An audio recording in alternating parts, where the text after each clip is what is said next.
خوش آمدید۔ آج کے اس تجزیے میں ہم ایک انتہائی اہم اور سچ کہوں تو کافی حیران کن پیش رفت پر بات کرنے والے ہیں۔ حال ہی میں بھارت کے انتہائی اعلیٰ عہدیداروں اور اہم شخصیات کی جانب سے اچانک ایسے بیانات سامنے آئے ہیں جن میں پاکستان کے ساتھ مذاکرات شروع کرنے کی حمایت کی جا رہی ہے۔ یہ بیانات بھارت کی گزشتہ کئی سالوں کی پالیسیوں سے بالکل مختلف ہیں اور انہوں نے عالمی سطح پر کئی سوالات کو جنم دیا ہے۔ ہم انہی حقائق اور ان کے پیچھے چھپے اسباب کو بالکل غیر جانبدارانہ انداز میں سمجھنے کی کوشش کریں گے۔ تو چلیے شروع کرتے ہیں۔ آئیے جلدی سے دیکھتے ہیں کہ ہم اس تجزیے کو کس طرح لے کر چلیں گے۔ ہم شروعات کریں گے اس حیران کن پالیسی شفٹ سے، پھر ہم ان جیو پولیٹیکل دباؤں کا جائزہ لیں گے جو اس کی وجہ بن رہے ہیں۔ اس کے بعد ہم پاکستان کے ماضی کے اقدامات، موجودہ اعتماد کے فقدان اور آخر میں مذاکرات کی اصل رکاوٹوں پر بات کریں گے۔ تو بڑھتے ہیں اپنے پہلے حصے کی طرف۔ پالیسی میں یہ حیران کن تبدیلی آخر ہے کیا؟ ذرا اس بات پر غور کریں۔ بھارت کی جانب سے اچانک تعلقات بحال کرنے کی آوازیں بالکل غیر متوقع ہیں، اور سب سے اہم بات یہ ہے کہ یہ کسی عام سیاستدان کا بیان نہیں ہے، بلکہ بھارت کی انتہائی اثر و رسوخ رکھنے والی تنظیم RSS کے سیکریٹری جنرل کا ہے۔ انہوں نے واضح طور پر کہا ہے کہ پاکستان پر دروازے بند نہیں کرنے چاہیے اور مذاکرات کے لیے کوئی نہ کوئی کھڑکی ہمیشہ کھلی رہنی چاہیے۔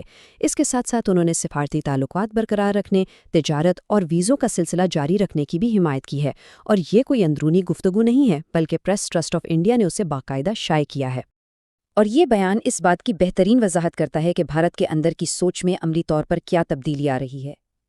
یہ الفاظ بھارتی انٹیلیجنس ایجنسی را کے سابق چیف AS دلت کے ہیں۔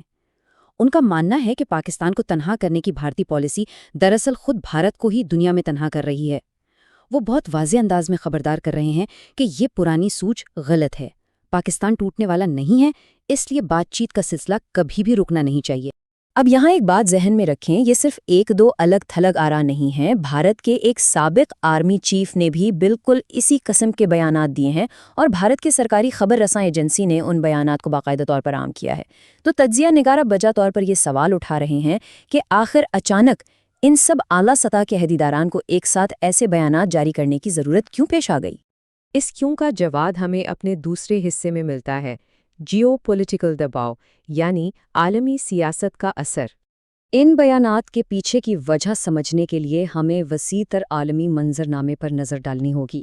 پاکستانی تجزیہ نگار مشاہد حسین سید کے مطابق 3 اہم عالمی فریقین اس کی وجہ بن رہے ہیں۔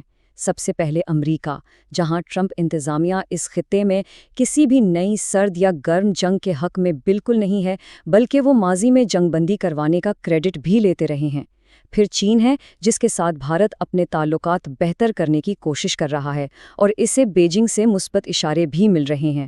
اور تیسرا بڑا فریق ایران ہے، جس نے حال ہی میں گریٹر اسرائیل کے منصوبے کو شدید نقصان پہنچایا ہے، جس سے خطے میں نئے حقائق جنم لے رہے ہیں۔ ان سب عوامل نے مل کر خطے کے جیو پولیٹیکل دباؤ میں بے پناہ اضافہ کیا ہے۔ تو ان تمام عالمی تبدیلیوں کا نتیجہ کیا نکلا؟ مشاہد حسین کا تجزیہ یہ ہے کہ ایک واضح حقیقت اب سب کے سامنے آ چکی ہے۔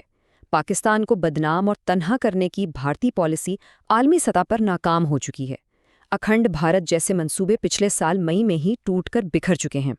اس ناکامی نے ہی بھارتی حلقوں میں یہ احساس پیدا کیا ہے کہ انہیں اپنی خارجہ پالیسی میں ایک بڑی کورس کریکشن یا اصلاح کی اشد ضرورت ہے۔ یہ نئے بیانات اسی ناکامی کا ایک خاموش اعتراف ہیں۔ اب ذرا تصویر کا دوسرا رخ دیکھتے ہیں۔ ہمارے تیسرے حصے میں پاکستان کے ماضی کے اقدامات۔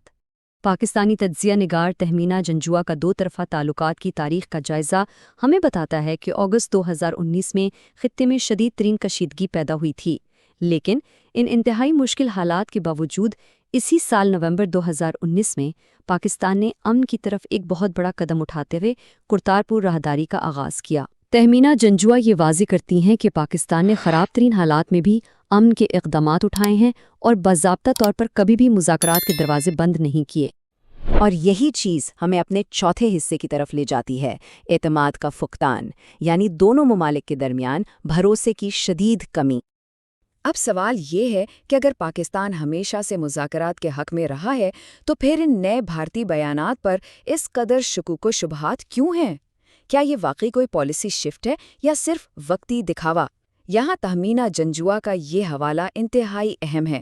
وہ کہتی ہیں کہ سابق عہدیداروں اور RSS کے بیانات اپنی جگہ، لیکن اصل بات یہ ہے کہ موجودہ حکومت یعنی BJP اور مودی سرکار کا عملی رویہ کیا ہے۔ انہوں نے خبردار کیا ہے کہ ہو سکتا ہے یہ بیانات محض امریکہ کی جانب سے آنے والے دباؤ کا نتیجہ ہوں، تاکہ دنیا کو بس یہ دکھایا جا سکے کہ وہ صحیح راستے پر چل رہے ہیں۔ اور یہاں الفاظ اور حقیقت کا فرق سمجھنا بہت ضروری ہے۔ ذرا اس کھلے تضاد پر غور کریں۔ ایک طرف تو عوامی رابطوں، کھیلوں اور ثقافتی تبادلوں کی میٹھی میٹھی باتیں ہو رہی ہیں، لیکن دوسری طرف زمینی حقائق کیا ہیں؟ حال ہی میں بھارت نے پاکستانی سنوکر ٹیم کو ویزا دینے سے انکار کر دیا۔ پاکستانی فنکاروں اور گلوکاروں پر پابندیاں عائد ہیں، اور یہاں تک کہ 2019 اور 2020 کے دوران امرتسر میں ایک پاکستانی آرٹ نمائش پر حملہ کر کے اسے تباہ کر دیا گیا۔ یہ عملی مثالیں صاف دکھاتی ہیں کہ قول اور فعل میں زمین آسمان کا فرق ہے۔ اب آتے ہیں اپنے آخری اور سب سے اہم حصے کی طرف، مذاکرات کی اصل رکاوٹیں۔ جب ہم ان ٹھوس رکاوٹوں کی طرف آتے ہیں جنہیں دور کیے بغیر حقیقی امن بالکل ناممکن ہے، تو ان میں سب سے سنگین مسئلہ پانی کا ہے۔ تہمینہ جنجوا نے اس بات پر شدید تشویش کا اظہار کیا ہے کہ بھارت سندھ تاز معاہدے کو معطل کر کے اسے باقاعدہ ایک ہتھیار کے طور پر استعمال کرنے کی کوشش کر رہا ہے، اور یہ کوئی معمولی بات نہیں ہے۔ اس کا براہ راست اثر کروڑوں عوام کی زندگی پر ہے۔ اس سے نہ صرف زراعت کو تباہ کن نقصان پہنچا سکتا ہے، بلکہ یہ پورے خطے کی فوڈ سیکیورٹی یعنی غذائی تحفظ کو خطرے میں ڈالتا ہے اور موسمیاتی تبدیلیوں کے اثرات کو مزید خوفناک بنا دیتا ہے۔ تو یہاں اصل بات سمجھنے والی یہ ہے، عوامی رابطوں کے نام پر سرحد پار ساڑیوں اور سوٹوں کی تجارت کر لینے سے بنیادی مسائل حل نہیں ہو جاتے۔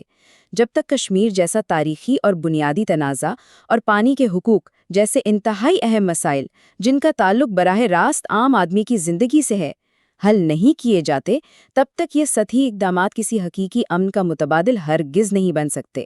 تو یہ پورا تجزیہ ہمیں ایک انتہائی اہم اور فکرانگیز سوال پر لا کے کھڑا کر دیتا ہے۔ بھارت کی جانب سے آنے والے ان بظاہر مثبت بیانات اور دوسری طرف ان کے سخت ترین عملی اقدامات کے درمیان اس واضح تضاد کو دیکھتے ہوئے آپ کو کیا لگتا ہے؟ کیا یہ واقعی امن کی جانب کوئی ٹھوس پیش رفت ہے، یا یہ بدلتے ہوئے عالمی دباؤ سے نمٹنے کے لیے محض ایک وقتی جیو پولیٹیکل چال ہے؟ اس سوال پر ضرور غور کیجیے گا۔ آج کے اس تجزیے میں ہمارے ساتھ شامل ہونے کا بہت شکریہ۔